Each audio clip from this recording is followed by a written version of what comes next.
So that is that. That is the end of our preseason preparation. On the 6th of August, next week, we kickstart the Premier League campaign. And today, we finish part 2 of our games versus Udinese. And I guess I titled this film The Return of the Wingbacks because over 2 legs, they could not cope with our wingback system. And even though we're playing against opposition that are kind of like mid-table Premier League level, for me, it's about the application behind how the players played. Because for me, I need to see the intensity levels pushing up and rising as we get closer to the start of the Premier League season.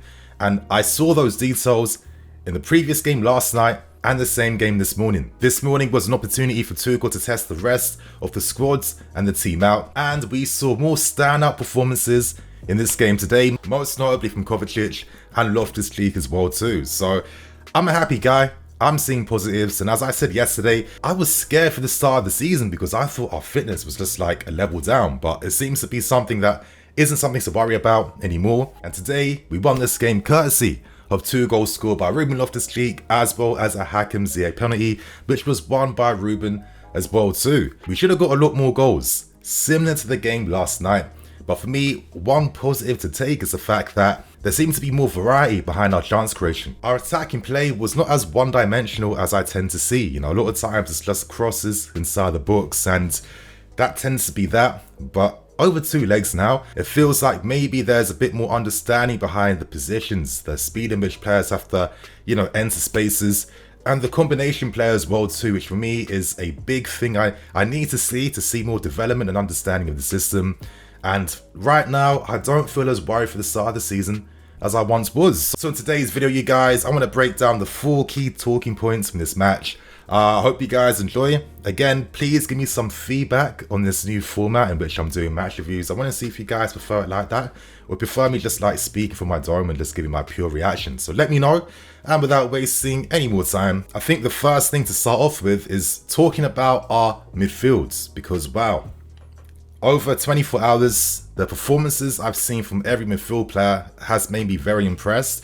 And for me, Tuchel's going to have a massive selection headache, considering that we've got 5 mids who look confident, who look fit, and look like they're here to affect the game. But there's only 2 positions for them. Last night, we saw Kante and Jorginho looking superb together. Jorginho, the way he was moving the ball, dictating the play. And now that I feel like he's improved for this passing. He's influencing the play from deeper. He's linking up the play a lot more. He's playing those balls in behind for the wing backs and, finding runners first time as well too with some, perfectly weighted executed passes. This is a positive for me, and it's nice to see Jorginho adding this type of skill trait to our game consistently. We go on to N'Golo Kante, a player that constantly, every single time he has a little small dip for like a month or something, the instant reaction is he's lost it and sell him.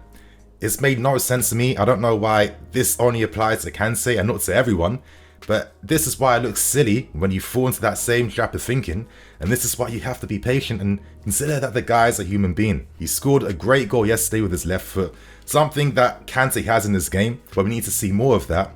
And for me, now that he looks fully fit, we're seeing what he normally does. Last season, he wasn't fully fit. It really was that simple. Now he's back. We see what he does with his counter pressing, and now he's taking more shots on goal. And for me, I want to see the evolution of Kante, affecting the game more offensively due to the positions that he can find himself in. So great performances from these 2 last night.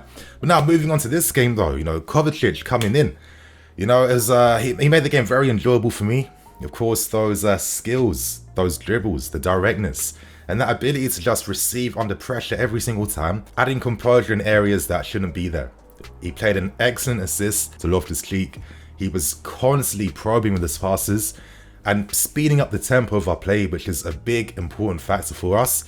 Massive performance from him, as well as guys like Conor Gallagher, who's shown that attacking threat he has. I mean, that first time quote turn he did in this game today was an excellent demonstration of how he thinks around the box, the attacking instincts that he possesses, and it was a great shot that was on target as well too. There's a lot more to come from Conor. And of course, most importantly, Loftus-Cheek as well too, who played as more as a wing. And of course, most importantly, Loftus-Cheek as well too, who played as a wing back. But yeah, stand out with his goal, his assist, and his overall play in those wide areas. So for me, it's a shame that we don't have a system that can utilize as many midfield options as possible, because for me, I think our midfield is by far our strongest area in this team. We have a ton of great options, and it's nice to see that all these guys seem to be fit, confident, and informed. So now that we have 5 subs to use from next season, this is going to bring a lot of tactical benefits and positivity for Thomas Tuchel, and it's great to see all these guys are ready and competing to go. So that's the first point that I've realized. We move on to the second one, and obviously we have to talk about my boy in LOFTUS. You guys, you knew already that I was waiting to talk about him, and I've got every right to after his performance today.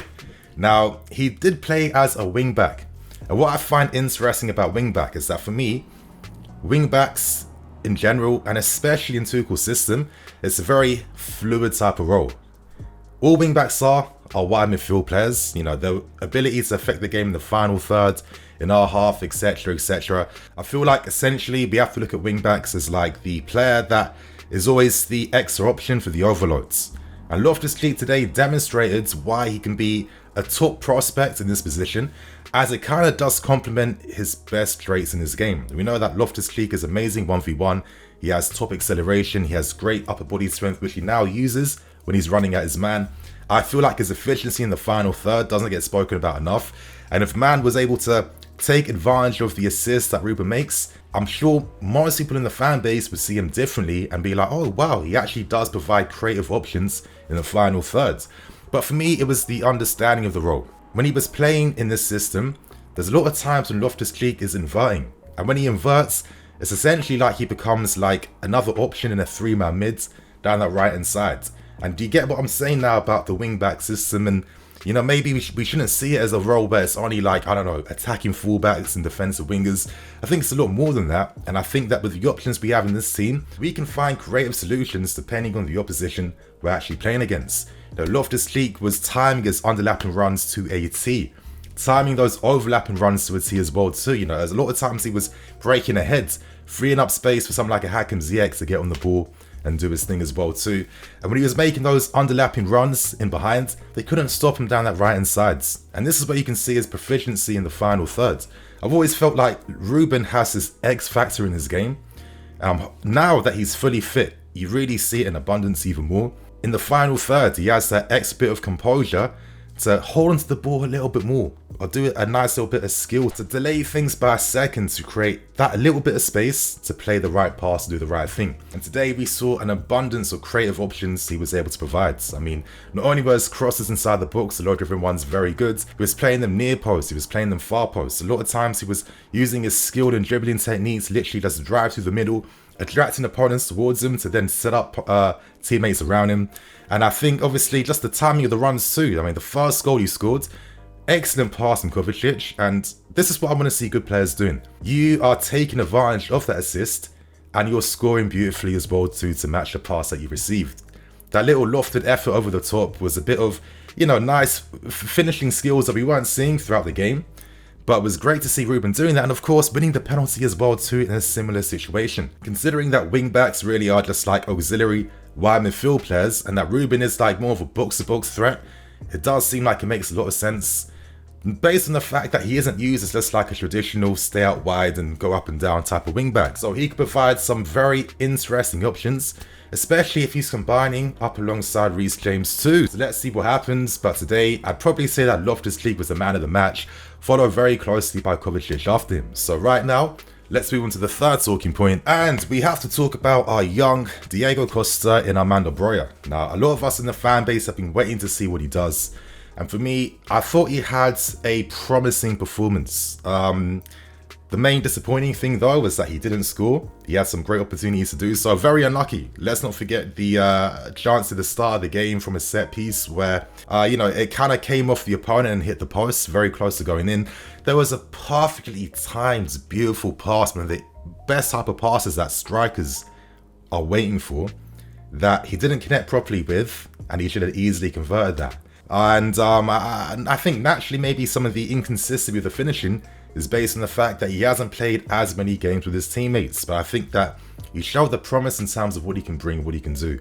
Now, when I mentioned young Diego Costa, that's because this guy is not afraid to use his physicality. It's nice that he is mobile and has that ability to receive in wide areas. That's a big thing. And there was one moment in particular where he should have scored, where he kind of just like fought his way through like 2 Udinese players as well too. He just couldn't keep up with his upper body strength and created and fashioned an opportunity from absolutely nothing. I think that he can be a very interesting solution and option to use, but at the same time I also have to say that we've used many a number 9. Breuer for me is still a number 9, and there's moments in the game where he's just not as involved, which is typical for traditional strikers. Now that we're seeing Tuchel turning more towards like a false 9 setup, we've seen Sterling there used beautifully, and that created so many overloads and numerical advantages, which I think is going to be key against teams that park the bus and sit back, so that's one to watch. But it was interesting seeing Hudson-Odoi also play there in a Sterling role. I've always felt like maybe Sterling and Hudson have a bit of similarities in their game, so it could be an interesting solution to turn to as well too. But for me, I think sometimes when we use number 9s, they always feel like a little bit more isolated, as they're kind of like service reliant. They're waiting on the right pass and right ball. I think that with more confidence playing with his teammates, when he's not involved in the play as much, I think the finishing ability will obviously level up and improve a lot more. But for me, this was a promising performance, and I think we have to turn more towards him now, as we've got clubs like Real Madrid and many clubs from across Europe trying to sign him, and I think he's someone that can really help this team out as the season goes on. So right now, we end things with a final talking point, and I have to end things by talking about Hakim Ziyech. Now, if there was a player that would rank 3rd in terms of involvement in the game today, it would have to be him. And I think what's interesting about Ziyech is, even though, you know, he can be criticised for 1v1 threat, even though he's not necessarily that type of player, considering the lack of minutes he has compared to other attacking players in this team, he still ranks superbly high in terms of chance creation and creative output, and you can see why in games like this. Similar to Ruben, he'd feel aggrieved that he didn't get more assists in this game today. You know, he set up Breuer perfectly, I think on 2 occasions. You know, he played some great crosses in behind. I thought just the way he probes and finds these positions in the final thirds, he's a very intelligent player that understands space as well too, and does work hard to press from the front. It's going to be hard for us to sign like a Rafinha or Dembele replacement, but I've always felt like Ziyech, the main thing that really just has always held him back a little bit is getting injuries at the wrong time that kills his momentum, because he gets into sick form, gets injured, and has to redo the entire process again and again and again. But I think now, you know, with the opportunities he adds to the team, he's someone that I would actually keep, preferably. I'd accept the fact that we're not going to be signing no Rafael Leaos or any like crazy attacking options before this window ends, but I think it's more about maximizing what we already have. And I think Ziyech is a strong player to still have in this team, especially considering like Kai Havertz, for me, isn't a player that just guarantees like an instant first team place. I think that with competition, he can lose that if other players are outperforming him in training. That's how it has to be in my opinion. And I think that Ziyech, with his goal threat at times, the creative options, listen, he's a very high volume player, so it means that we can't expect 100% efficiency from him. But there's a reason why he's allowed to be like that, because he is guaranteed to set you up perfectly, either with a goal or an assist as the game's going on. So how do you guys feel about Ziyech potentially remaining here, or do you think it's time to sell him on and move him to AC Milan? So I'm going to end things now. They were the 4 talking points. If you guys want to get the full concrete picture of both our games versus Udinese, part 1, part 2, check out yesterday's match review as well too, but I just go into more detail talking about false 9 Sterling and what I think he can bring to our team. So you guys, on that note, I'm going to wrap things up, keep things moving. I'm EFC, this is BlueLionsTV. I'll catch you guys later with some more videos. Cool.